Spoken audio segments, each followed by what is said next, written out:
हाय दोस्तों, जैसा कि आप सबको पता है आज 4 फरवरी है। तो आज इस वीडियो में आपको कई प्रकार की सरकारी योजनाएं और उनसे रिलेटेड कुछ नए समाचार इनके बारे में बताएंगे आपको। जस्ट आपको इसके बाद में एक वीडियो दिखाएंगे। ये उससे पहले 4 फरवरी है आज, तो 4 फरवरी को वर्ल्ड कैंसर डे के रूप में मनाया जाता है, आपको पता होगा। तो पूनम पांडे जी ने एक इंस्टाग्राम पे पोस्ट किया है, तो उसके लिए आपको वीडियो दिखाएंगे। आपको देखोगे तो आपको एक बार हंसी आएगी, लेकिन उन्होंने लोगों को जागरूक करने के लिए एक पब्लिसिटी स्टंट किया है, वो आपको इस नेक्स्ट वीडियो में देखने को मिलेगा।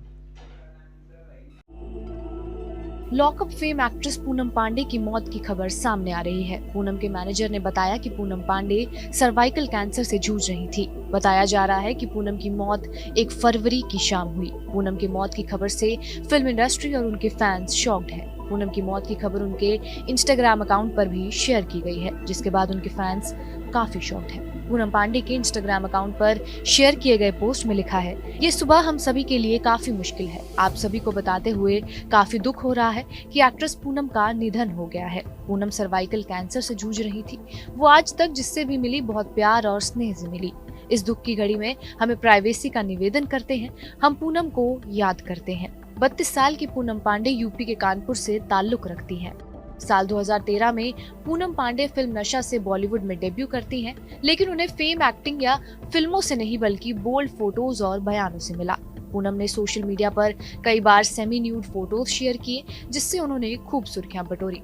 एक वाक्य आप सभी को याद होगा। साल 2011 में क्रिकेट वर्ल्ड कप से पहले पूनम पांडे का एक वीडियो इंटरनेट पर खूब वायरल हुआ था। इस वीडियो में पूनम कहती हैं कि अगर भारत वर्ल्ड कप जीतता है तो वो अपने कपड़े उतार देंगी। इस वीडियो की वजह से पूनम विवादों में भी गिरी।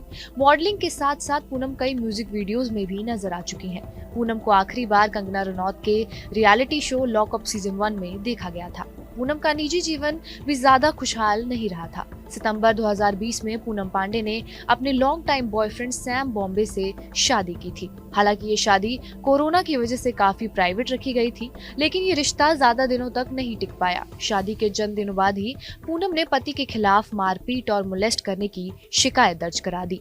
इस आरोप के चलते सैम बॉम्बे को गिरफ्तार कर दिया गया था। जेल से छूटने के बाद सैम बॉम्बे और पूनम पांडे का फिर से पैचअप हो गया था, लेकिन फिर पूनम और सैम के बीच विवाद हो गया। पूनम ने सैम पर घरेलू हिंसा का आरोप लगाया था और इस मारपीट के चलते पूनम को अस्पताल में भी एडमिट होना पड़ा था। इसके बाद दोनों का डिवोर्स हो गया। इस वक्त की एक बड़ी खबर का रुख करते हैं कि इंस्टाग्राम पोस्ट से शुरू हुई पूनम पांडे की मौत की खबर आज झूठी साबित हो गई है। पूनम पांडे जिंदा हैं। खुद पूनम पांडे ने सोशल मीडिया पर पोस्ट करके अपने जिंदा होने की बात बताई है। इससे पहले 2 फरवरी को मॉडल और एक्ट्रेस पूनम पांडे की मौत की खबर आई थी। उनकी मैनेजमेंट टीम ने इस बात का ऐलान किया था कि एक्ट्रेस की मौत हो गई है। इसका कारण सर्वाइकल कैंसर बताया गया था, लेकिन अब पूनम पांडे ने खुद इस बात की पुष्टि की है कि वो जिंदा है। I'm alive. I didn't die because of cervical cancer. Unfortunately, I cannot say that about those hundreds and thousands of women who have lost their lives because of cervical cancer. It is not because they couldn't do anything about it, because they had no idea what to do about it. I'm here to tell you that, unlike other cancers, cervical cancer is preventable. All you have to do is you have to get your tests done and you have to get HPV vaccine. We can do all this and more to make sure there is no more life lost to this disease. Please log on to www.poonam तो पूनम पांडे कह रही हैं कि cervical cancer के प्रति जागरूकता को लेकर उन्होंने ये पोस्ट किया था। उनको सर्वाइकल कैंसर नहीं है। और आपको बता दें, मोदी सरकार ने कल के बजट में भी 9 से 14 साल की बच्चियों को सर्वाइकल कैंसर से बचाने के लिए वृहद टीकाकरण अभियान की शुरुआत करने का जिक्र किया है और बजट में इसके प्रावधान भी किए गए। जैसा कि आप सबने ये वीडियो देखा, तो इसमें उन्होंने पब्लिकली स्टंट करने के लिए बाद में खुद मीडिया के सामने आके बताया कि उन्होंने ये पब्लिकली स्टंट किया है, उनकी मौत नहीं हुई है। सर्वाइवल कैंसर, एक्चुअल में सर्वाइवल कैंसर एक बहुत बड़ी गंभीर समस्या है और इसमें हाल ही में अपने वित्त मंत्री निर्मला सीतारमण जी हैं, उन्होंने इसके लिए वैक्सीन की घोषणा भी की है कि 13 से 14 साल तक के जो भी 13 से लेके 17-18 साल की जो लड़कियां हैं उनके वैक्सीन लगाई जाएगी। तो इस प्रकार से सर्वाइवल जो कैंसर है इसके लिए ये घोषणा की गई। इसके आगे जस्ट हम आपको वीडियो दिखाएंगे जिसमें मोदी जी ने ओडिशा के अंदर 68,000 करोड़ का जो उद्घाटन किया है, एक पैकेज दिया है, शिलान्यास किया है, जिसमें किन किन योजनाओं का समावेश होगा, उन सभी योजनाओं के बारे में का जो वीडियो है आपको जस्ट इसके बाद में आपको दिखाएंगे।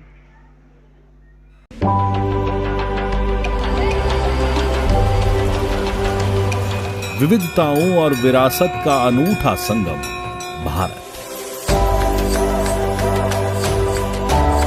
और ये विविधता और विरासत स्पष्ट होती है भगवान जगन्नाथ की भूमि ओडिशा में, भारत का उत्कल प्रदेश जो वन संपदा, खनिज, रंगबती संगीत, बोलियों, वास्तुकला, शिल्प, नृत्य, कला और संस्कृति की प्राचीन विरासत से है समृद्ध, और विरासत के साथ विकास को बढ़ावा दे रहे हैं दूरदर्शी प्रधानमंत्री नरेंद्र मोदी। भारत के तेज विकास के लिए सभी राज्यों की प्रगति की गति को बनाए रखना है बहुत जरूरी। इसीलिए सबका साथ सबका विकास की समदर्शी सोच के साथ प्रधानमंत्री नरेंद्र मोदी देश की आवश्यकताओं से जुड़ रहे हैं और आज देने जा रहे हैं ओडिशा को 68,000 करोड़ रुपए से अधिक की विकास परियोजनाओं की भव्य सौगात। इंफ्रास्ट्रक्चर से लोगों का सिर्फ जीवन ही आसान नहीं होता, बल्कि ये समाज को भी सशक्त करता है। जहां इंफ्रास्ट्रक्चर का अभाव होता है वहां लोगों का विकास भी पिछड़ जाता है। जहां इंफ्रास्ट्रक्चर का विकास होता है वहां लोगों का विकास भी तेजी से होता है। भारत का ऊर्जा केंद्र है ओडिशा, और यहाँ उद्योगों के विकास और बेहतर जनजीवन सुनिश्चित करने के लिए आवश्यक है सतत ऊर्जा। इसी क्रम में आज प्रधानमंत्री जी लोकार्पित कर रहे हैं 15,000 करोड़ रुपए की लागत से बना 1600 मेगावाट क्षमता वाला NTPC Darlipali super thermal power station तथा 2300 करोड़ रुपए की लागत से बनी एनटीपीसी की संयुक्त उद्यम कंपनी एनएसपीसीएल की राउरकेला PP2 विस्तार परियोजना, साथ ही 1320 मेगावाट की क्षमता वाले तालचेर थर्मल पावर प्रोजेक्ट के तीसरे चरण का प्रधानमंत्री जी द्वारा हो रहा है शिलान्यास। इसकी अनुमानित लागत 12,000 करोड़ रुपए है। यह परियोजना एक पर्यावरणीय विशेषताओं के साथ आर्थिक विकास की दिशा में एक बड़ा कदम है। इन तापीय ऊर्जा परियोजनाओं से बनी आधी बिजली ओडिशा को समर्पित होगी।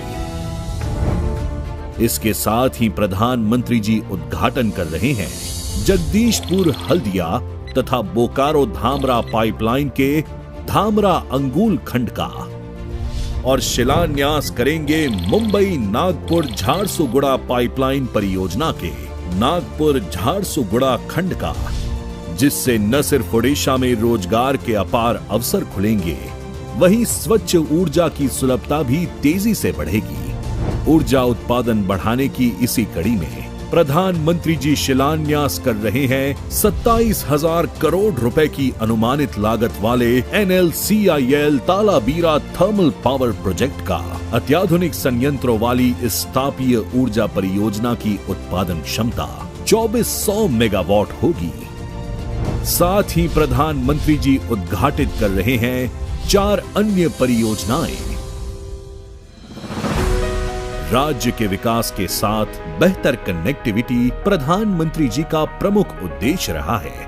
इसी कड़ी में प्रधानमंत्री जी लोकार्पित कर रहे हैं संबलपुर तालचेर रेल लाइन का दोहरीकरण, खोर्धा रोड बलांगीर नई रेल लाइन का झाड़तरभा सोनपुर सेक्शन, और उद्घाटित कर रहे हैं राष्ट्रीय राजमार्ग 520 का 4 लेन रिमोली कोयड़ा खंड, राष्ट्रीय राजमार्ग 143 का 4 लेन वीर मित्रपुर ब्राह्मणी बाईपास खंड, 4 लेन राष्ट्रीय राजमार्ग 143 का ब्राह्मणी बाईपास राजा मुंडा खंड, तथा बेहतर नागरिक सेवाओं के लिए कर रहे हैं शुभारंभ। पूरी सोनपुर पुरी साप्ताहिक एक्सप्रेस लोकार्पण कर रहे हैं झारसुगुड़ा डाकघर के पुनर्विकसित भवन और उद्घाटन कर रहे हैं IIM संबलपुर के भव्य भवन का।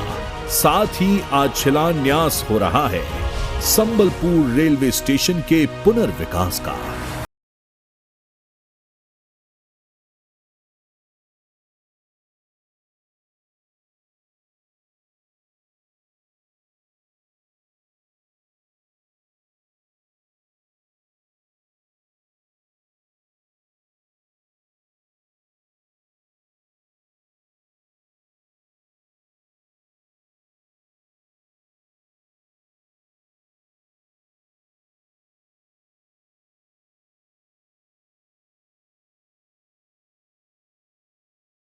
IIM संबलपुर से ओडिशा को दी है इन परियोजनाओं की सौगात, ताकि विकसित भारत के लिए विकसित ओडिशा ले आकार। जैसा कि आपने ये वीडियो देखा, आपको काफ़ी अच्छा लगा होगा। इसमें मोदी जी ने ये कहा है कि आपका बेटा दिल्ली में बैठा है, इसलिए विकास के लिए पैसे की कमी नहीं है। आपका बेटा दिल्ली में बैठा है, इसलिए विकास के लिए पैसे की कमी नहीं है, ऐसा उन्होंने कहा है।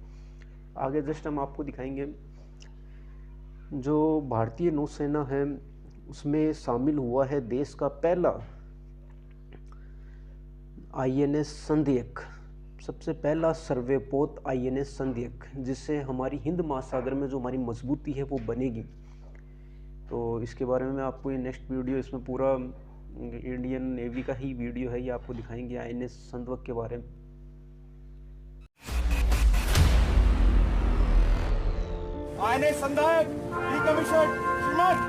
ऐ देश मेरे तेरी कर्ज पड़े, ऐसी न मेरा जाना होगा।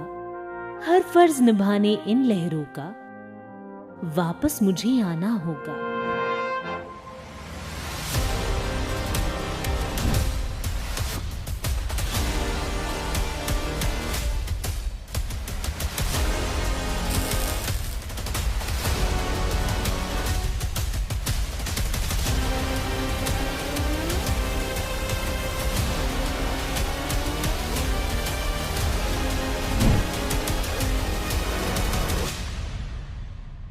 ऐ भारत, तेरे हर कर्ज का मैं फर्ज निभाने आई हूं।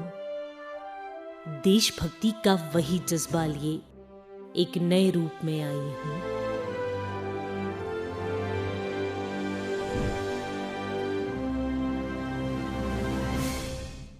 जैसा कि आपने ये वीडियो देखा, काफ़ी अच्छा लगा होगा। देश की ताकत के बारे में इसमें बताया गया है। आगे कुछ योजनाएं हैं जिनके बारे में अपन विस्तृत रूप से चर्चा करेंगे। उससे पहले पश्चिम बंगाल में पहली बार जो DRDO है वो मिसाइल टेस्ट करने जा रहा है। दीघा में बनी है, टेस्टिंग रेंज बनी है। और इसी दौरान बालासोर में भी मिसाइल लॉन्च करेगी जो रिसर्च टीम है, वो बालासोर में भी मिसाइल टेस्ट करेगी। आगे आपके इसी न्यूज़ में है, हाईटेक होगी राम मंदिर की व्यवस्था, AI बेस्ड कैमरे से आसान होगी एंट्री, अब मिलेगी व्हील चेयर की सुविधा। तो आगे आपको ये जो हाईटेक कैमरे लगे हैं इसका भी रिलेटेड इससे वीडियो आपको दिखाएंगे, ट्यूटोरियल दिखाएंगे, आप देखना। उसमें किस प्रकार से, थोड़ा इंग्लिश लैंग्वेज नहीं समझने की कोशिश करना, किस प्रकार से AI बेस्ड तकनीक के द्वारा जो राम मंदिर की सुरक्षा व्यवस्था की निगरानी रखी जाएगी, उसके बारे में बताया गया है। और आप क्या है कि अब तक वीडियो में बने हो तो आगे भी वीडियो बने रहिए, क्योंकि आगे हम कई प्रकार की योजनाओं के बारे में बात करेंगे। और अभी तक चैनल को लाइक और सब्सक्राइब नहीं किया है तो कर दीजिएगा।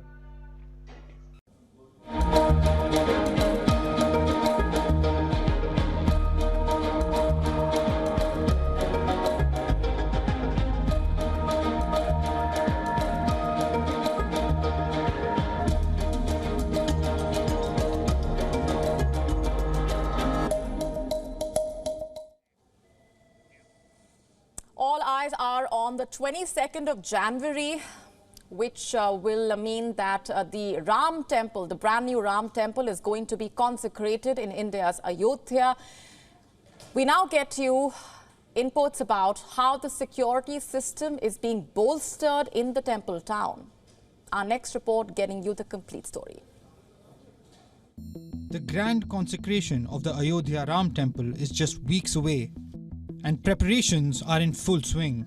Reports say that the AI surveillance is likely to be introduced for the security of the temple. That's right, artificial intelligence surveillance. Not just that, 11,000 security personnel are expected to be deployed for the grand ceremony. This includes the state police as well as paramilitary forces. How exactly will AI help in surveillance? Here's a quick explanation. The AI surveillance would help in detecting frequent visitors. This includes any common trend followed by a group of people, as well as any other suspicious trend spotted within the temple premises. If suspicious activity is detected, a security alert would be raised automatically, and then security agencies would be able to immediately follow up with adequate intelligence. Deterrence is also a major part of the security apparatus. The Uttar Pradesh police has already intensified manual as well as social media vigilance ahead of the consecration ceremony. Officials have said that the state and central officials are currently analyzing what is called the threat perception.